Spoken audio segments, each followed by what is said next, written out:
Welcome back to the CMS-Connected show, the CMS industry's only news commentary show. I'm your host, Stephen Saber, and to my left, Scott Liewehr from DCG. And on today's show, we'll be discussing the question, are expectations too high for customer experience management?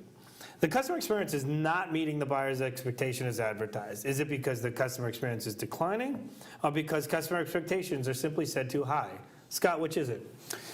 So I think we've got experts on to talk about that, but it's a combination of both, I think. I think right nowadays we are setting expectations really high in that everyone is competing against everyone else. We talked about this earlier in the show too. Your competitors are no longer just the direct competitors that you've traditionally faced, but it's anyone who is pushing the envelope anywhere is creating an expectation for consumers now, and any buyer being consumer or business, in terms of how they should be able to interact with you. So that's one on the expectation side. And are we delivering up to them? I don't know that we necessarily are. I think we're setting ourselves up for failure there as well. So I don't know that anybody's really got their arms around this, but let's hear what these guys have to say. But the expectation is only going to go higher as it continues to move. That's the point. So the delta gets wider and wider if we don't catch up. Exactly. So Scott mentioned our experts. Let me welcome into the conversation two extremely knowledgeable guests and friends of the show, Annette Franz, a customer experience consultant and author, and Stan Phelps, the founder of 9-Inch Marketing, who are going to help us uncover the truth behind this customer experience hype. Guys, welcome to the show. Thanks for having me. Thanks for having us. Hey, Annette, let's start off with the basic question first, which is how would you define customer experience management? Well, I think before we define customer experience management, we actually have to define what customer experience is.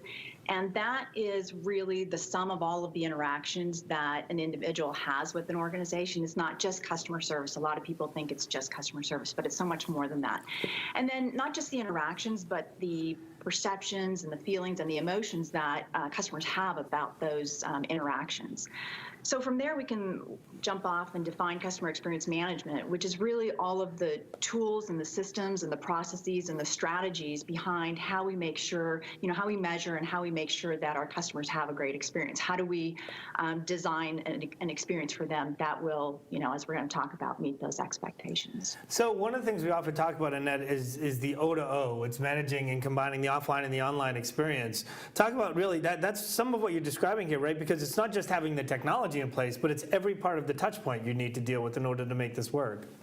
That's right. That's right, absolutely. And the technology is key, absolutely. We talk about multi-channel and omni-channel experiences. And so when we talk about omni-channel, which is really making sure that our customers have the same experience regardless of which channel they interact with us. So for example, if they buy in the store, they buy online, and then they call support, we already know what they've bought, or we already know something about them, so we don't have to keep asking them for the same information, and really just making that experience seamless. And so, yeah, the two have to come together.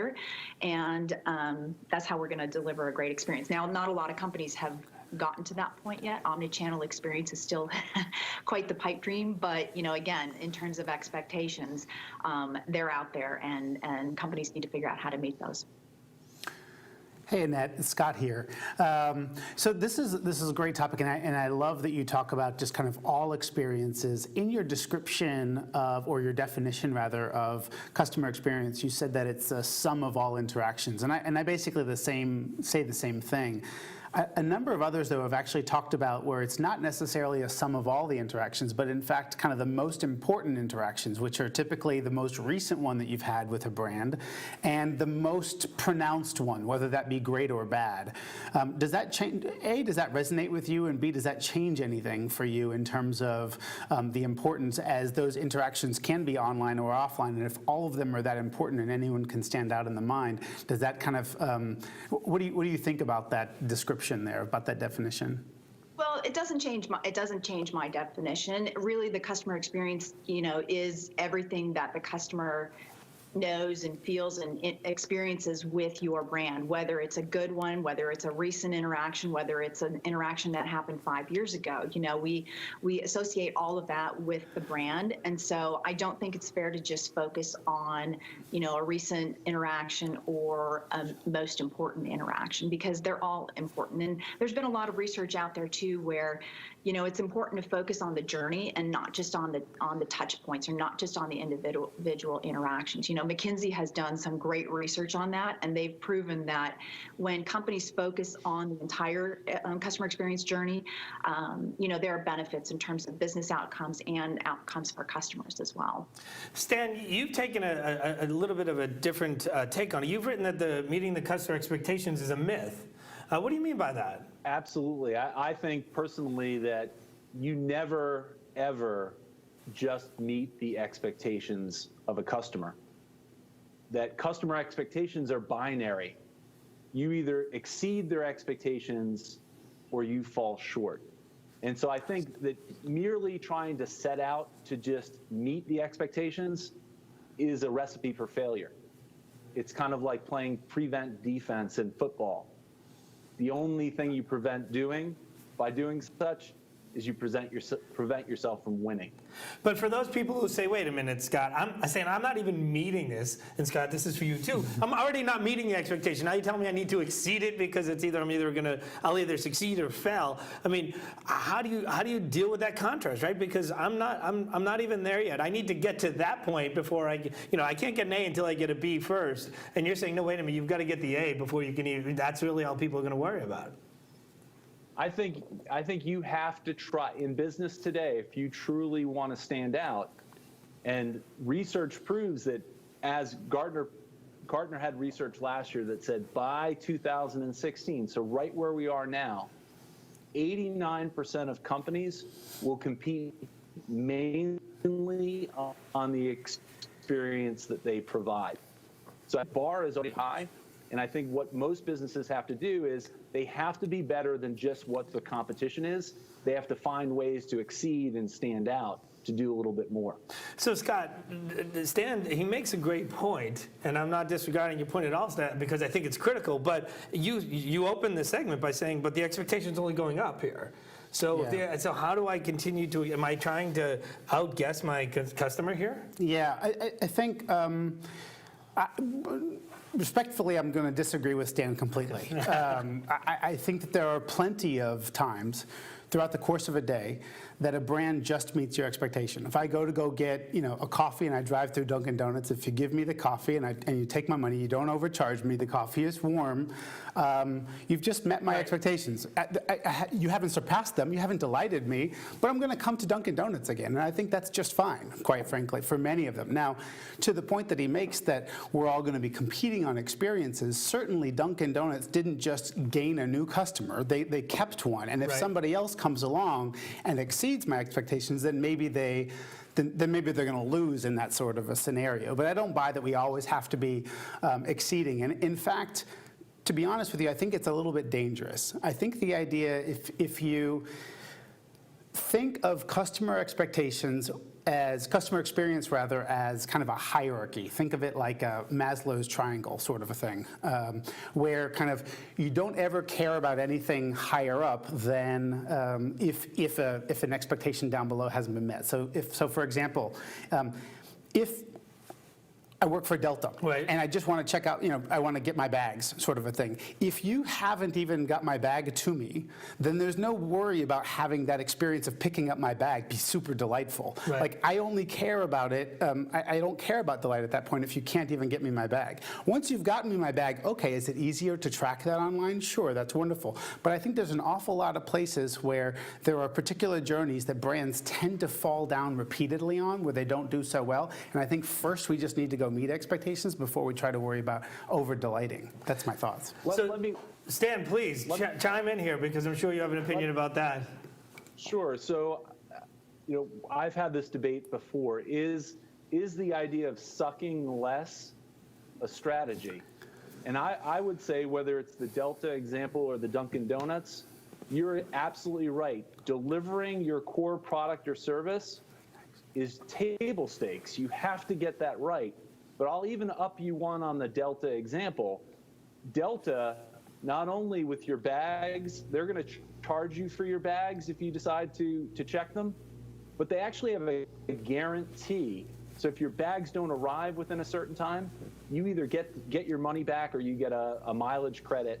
So to me, they're upping that expectation to deliver on that and taking that to the next level. So I actually like that as an example of doing a little extra to go beyond just the expectation. So Annette, chime in here. How do you gauge customer experience and expectations through the voice of the customer? It's an interesting, we talk through the eyes of the customer. Talk about how you gauge the expectations through the voice of the customer. Well, I think there are actually two different tools that you can use to gauge expectations, but let's start with that. Let's start with listening to customers.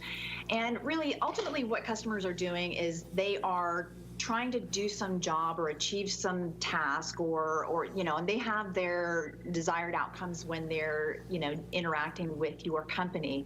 And the only way that we're going to find out how well we're performing and what their expectations are is by asking them or by listening to them. And there are a lot of different ways to do that. Listening is not just about surveys. There are a lot of different channels through which we can find out how well we're performing against those expectations. And expectations are a funny thing, right? They're in our minds and they're formed in a lot of different ways, whether it's just our own personal values and how we prefer to do things, or they've been formed through other experiences or talking to friends or whatever it is. So we need to find out what those expectations are, and we're going to ask and we're going to listen. Another tool that we can use to gauge those expectations is customer journey mapping. Journey maps are tools that are used to walk in our customers' shoes, to really understand the steps that they go through to do whatever it is that they're trying to do, whether it's call support or go get coffee or order something online, those kinds of things. When we create those journey maps, and we work with customers to do that, they've always got to be from a customer viewpoint and created with or with the customer in mind. When we create those journey maps with customers, what we can do is we can ask them, what is your ideal situation? So what is the current state, the current approach that you're taking to do, let's say, to call support? And then what would be the ideal situation? If we're not meeting your expectations right now, what would be the ideal steps or the ideal process to go through to meet your expectations? And ultimately, what we find out is that listening to customers, that we get a lot of great ideas, and they are really our greatest source of innovation. So Stan, I will comment on this because, Annette, thank you, but take this to another level. There's a lot of research going out right now about how those expectations are going up and how those expectations are increasing. Talk a little bit about this and how that's what you've seen in terms of the research side of the whole thing. Sure. So IBM came out with a study recently, and a few things I think are really shine a light on how expectations have risen.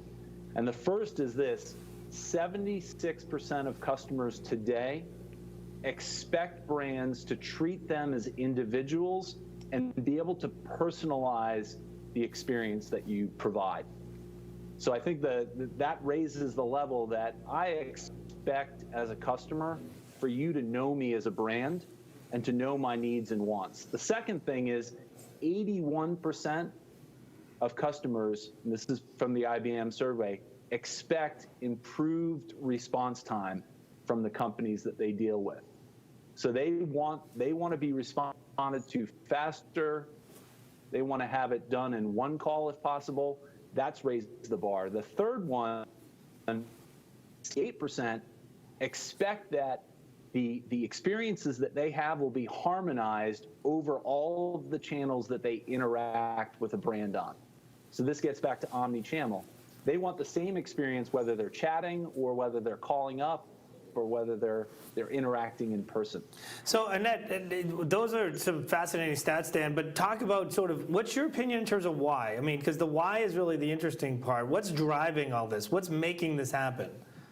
So I think there are a couple of different things. Consumers are a lot more informed today. They're a lot more educated. There are a lot more tools out there for them to be able to learn about the experiences that other folks are having with these companies. I recently had to find a service provider, for example, and I went to Yelp to find out, who's the best provider in my area so that I can make sure that I have a great experience, right? So there's that. The other thing is, I think people are just plain old sick of bad experiences, plain old just frustrated with the experiences that they're having. And, honestly, I think that's the bottom line. So Stan, you talk about something called the Amazon effect every once in a while. What's that and how does that fit into this? What's that really all about? So that was a term coined by the founder of Channel Advisor, a guy by the name of Scott Wingo. Right. And he calls it the Amazon effect, and the fact that Amazon has really raised the bar in terms of customer expectations. We now think about all the things that Amazon does. They know exactly what you've bought. They're recommending things to you. They know what you want before you even know it yourself. And from a response time, I'll give you just a great example. The Kindle Fire HDX, they have a Mayday button on that Kindle Fire. You press that button, and the average video chat response time is 9 seconds. Gotcha. Well, I think it's you're certainly right. Expectations are increasing like crazy.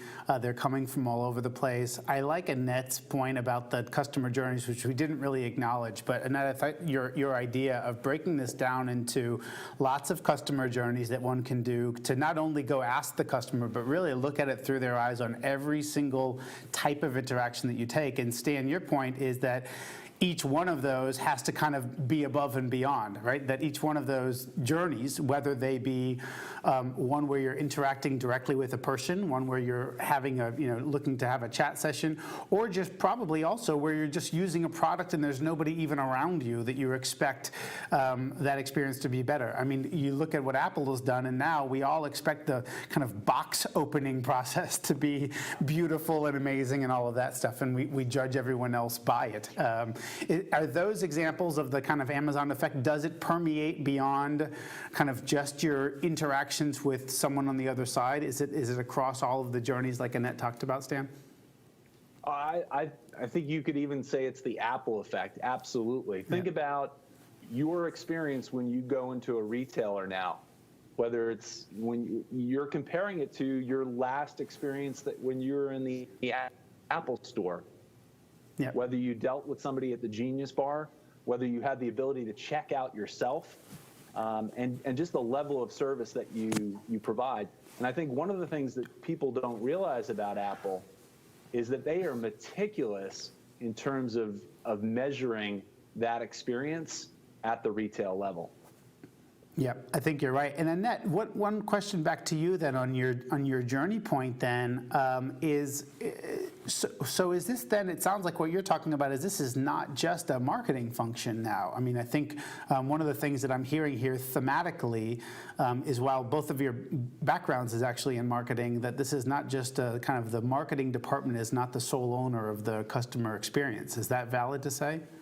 That's correct. You know, a lot of organizations now have their own customer experience department or office of the customer. It has been elevated beyond marketing. A lot of organizations still have this type of discipline that does sit within marketing because they don't have the budget or whatever to create this office of the customer. But, you know, there's now the role of chief customer officer, which has become much more prevalent across industries. And yeah, this is really, you know, the customer experience is everybody's job, but there is somebody in the organization that owns it and champions the customer throughout every interaction and every decision that the company makes. So Annette, we've postulated in the show, Scott's made mention of it before, the idea that there's not just a single customer journey, and you've really got to talk about journeys as a plural here. Do you agree? Do you disagree? And if so, can you define it from your perspective, how you see the journeys really playing out?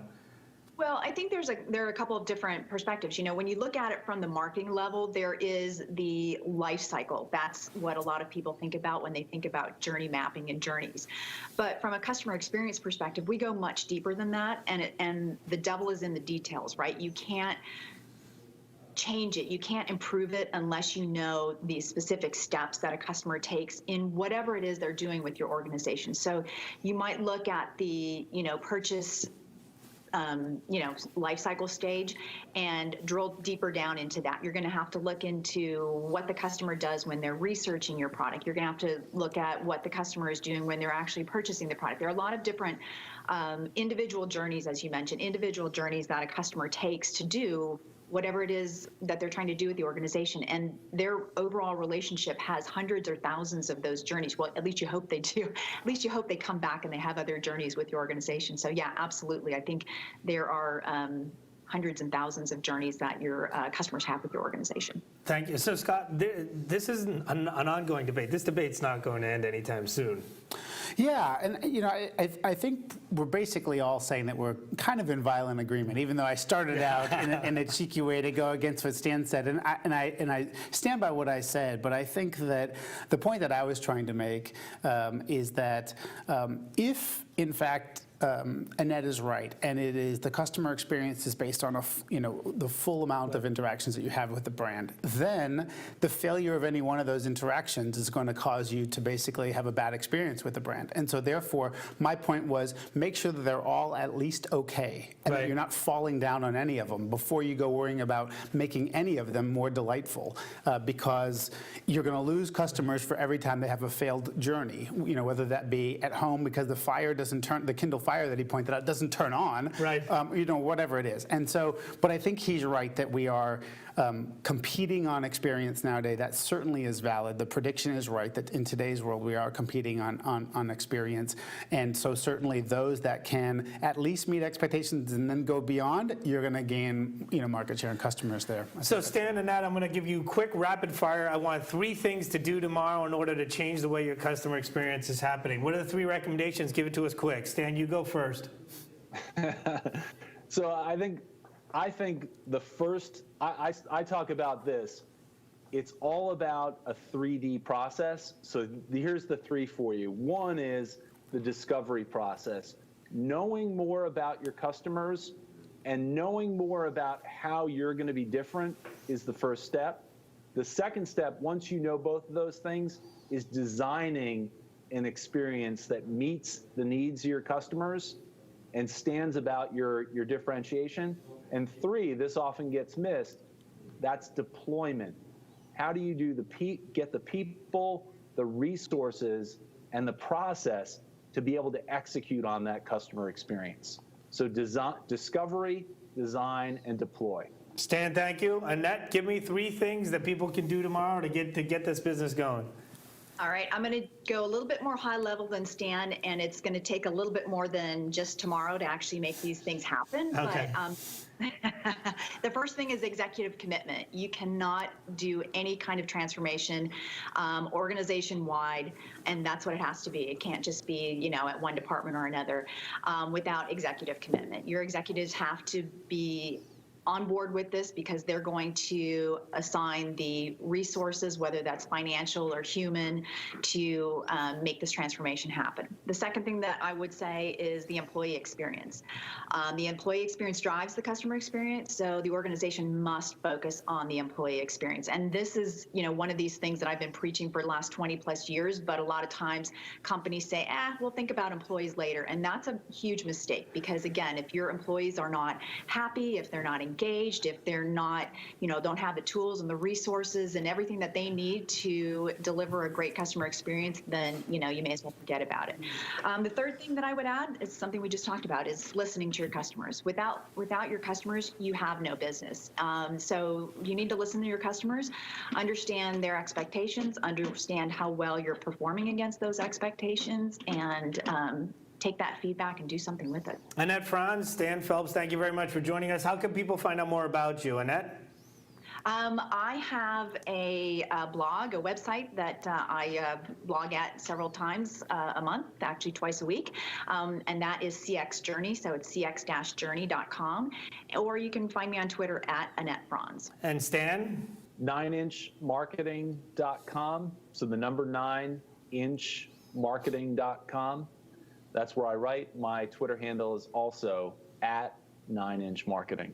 Excellent. Thank you very much, both of you, for joining us. Definitely an interesting conversation and a lot more to come on this. Agreed. Absolutely. Good stuff. Thank you, guys. So you've got a great website. Your marketing team spends hours driving visitors to it and nurturing them into leads. And your sales team spends hours collecting, qualifying, organizing, and chasing those leads. Sales wants to focus on what they do best. selling, and marketing wants to get on with what they do best, creating innovative campaigns. But how do you make both teams happy? The solution is marketing automation.